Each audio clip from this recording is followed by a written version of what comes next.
Hey, what's up, everybody? This is Charles Sabansu, and welcome you guys to another episode of the Dreamerspro Show, where we cover everything from sports, hot topics, classic debates, entertainment, and we give you guys a fresh perspective on things and how we see them. And today we got a pretty interesting show for you guys that we definitely want you guys to stick around for. But before we get into it, please make sure you like the video and subscribe to the channel. Now, let me get into this topic. As y'all know, Charles Barkley is probably the best in the business right now when we're talking about analysts talking about the NBA, right? Why? Because it keeps it real. He's naturally funny. He's not afraid to say exactly what he thinks. He's not afraid to offend people if he believes what he believes, and it's caused him to have his issues here and there. Now, as y'all know, the issue of load management is basically running rampant right now in the NBA. And according to an article that I read this morning that highlighted some comments that a particular GM made. Basically, what this GM said was that load management is here to stay. He also said that if players could find a way to lower the game to 60, they would find a way to play 40 games.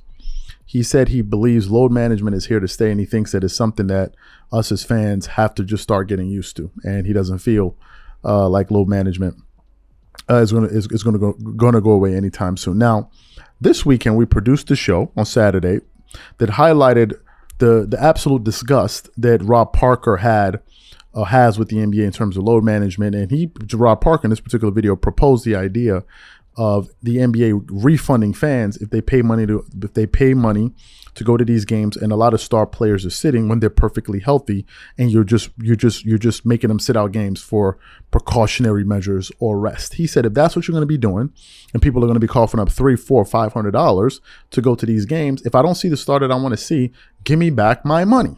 Right? So that's something that he threw out there.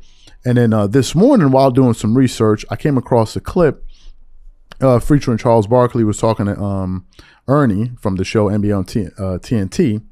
And they were talking about a range of things. It's about an hour-long interview.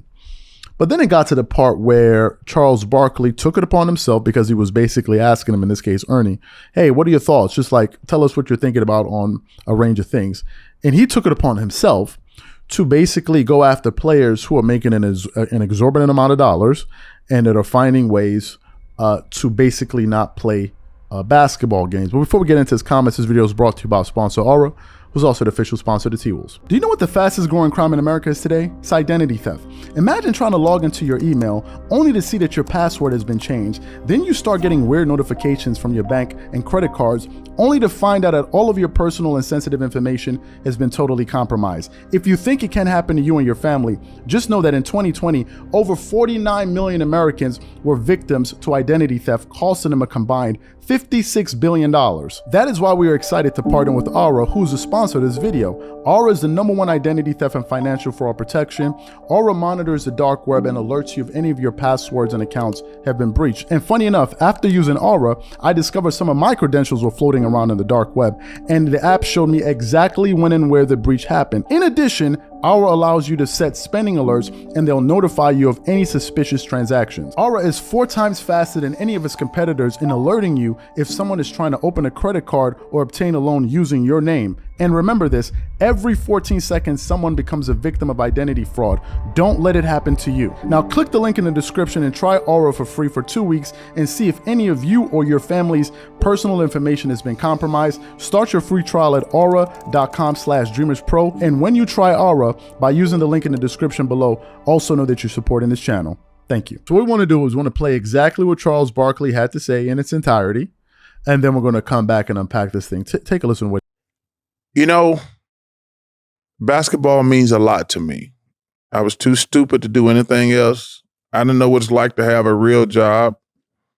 I bless these young guys. Whatever y'all do, how much money y'all make, God bless you. I made more money than Bill Russell. He was better. Wilt, Kareem, guys like that. But I have a problem with our commissioner having to bribe you guys to make 50, because when this new deal gets done, y'all gonna be making 60, 70, 80 million dollars. He has to bribe y'all to play 65 games. Come on, man. We're playing basketball.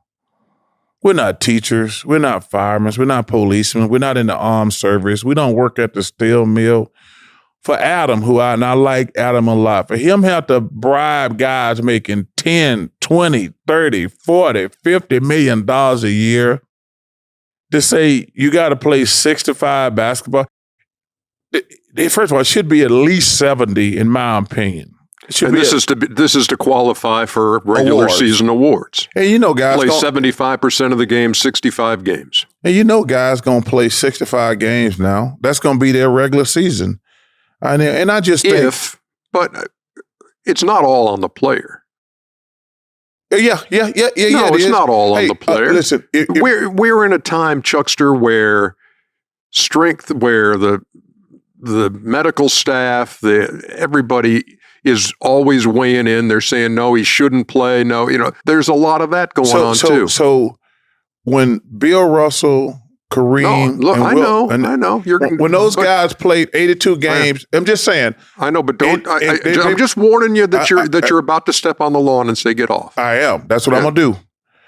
If those guys can play 82 games in crap sneakers. Chuck, I understand totally where you're coming from. I'm just saying, in crap sneakers, busing places, flying commercial, taking trains.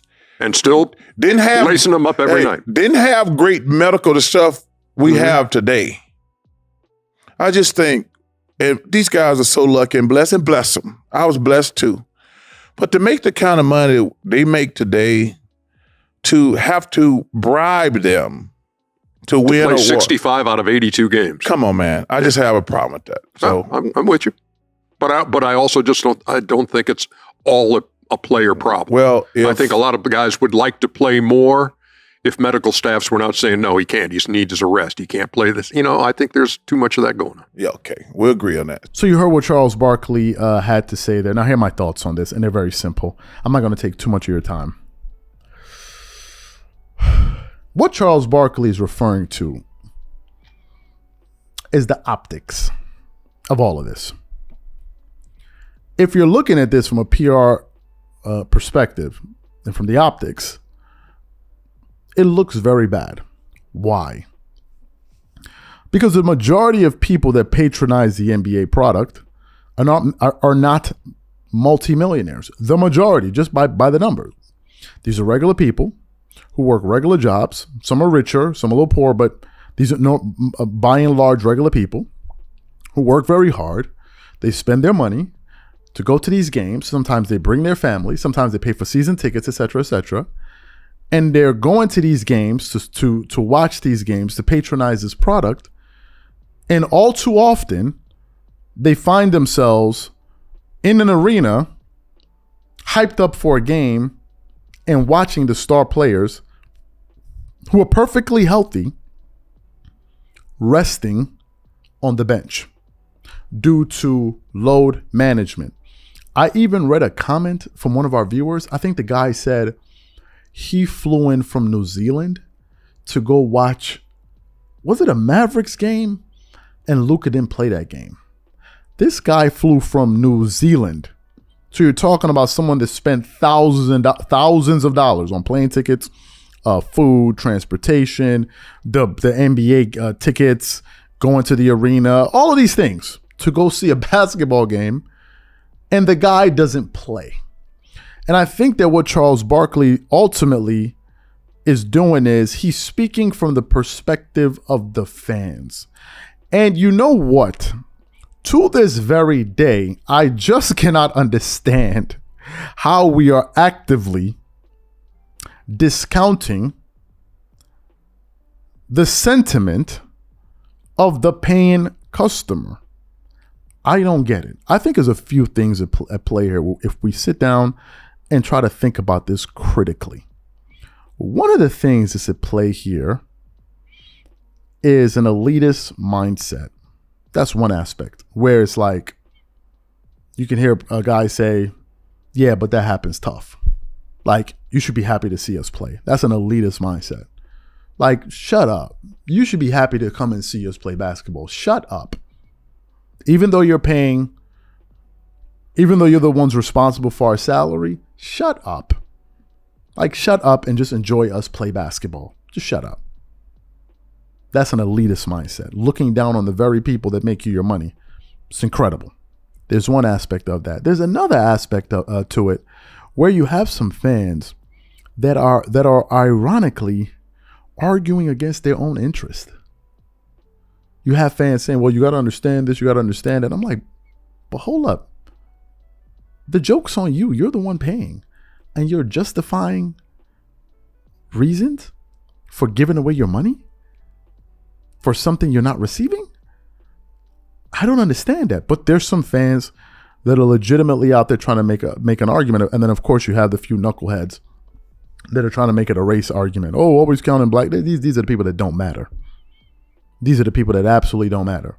We're talking about sports, and then I'll try to bring this foolishness into it, forgetting that it's the wrong form. To me, I think those are the things that at play here. For me, on a basic level, I don't understand why this thing is continuing to happen the way that it is. Charles Barkley brings up a good point that you're making all this money, you have to be incentivized to show up to the games. I'll reiterate something that I said earlier. You all saw the debacle of an NBA game during the All-Star weekend when the Denver Nuggets head coach said it was the worst basketball game he has witnessed in his lifetime. That came from an NBA level head coach. He said it was the worst basketball. It was a joke, an absolute joke. And at the end of the game, they interviewed Shai Gilgeous Alexander. I hope I pronounced it Gilgeous Alexander. A bit of a tongue twister there for me. And he said, what do you think the NBA can do about this problem to make the All-Star game more competitive? And he said, maybe they need to up the monetary reward. And he goes, money talks. If you don't understand how tone deaf that is, then there's a real issue. There is a real issue. You got to really understand what is going on. It's like the guy that wears a lot of jewelry, buys a lot of jewelry, and drives around the hood and is surprised that he's surprised that he got robbed. Why are you surprised? Like, where do you live? Are you that lost? Are you just living in a bubble? You don't know what's going on around you? Or what you thought you're just going to be, To me, I think it's an issue. But unfortunately, I don't see this thing going away. Based on some of the things that Adam Silver's saying, based on some of the things that some of these cuckoo NBA fans are saying, I think this is becoming the new norm.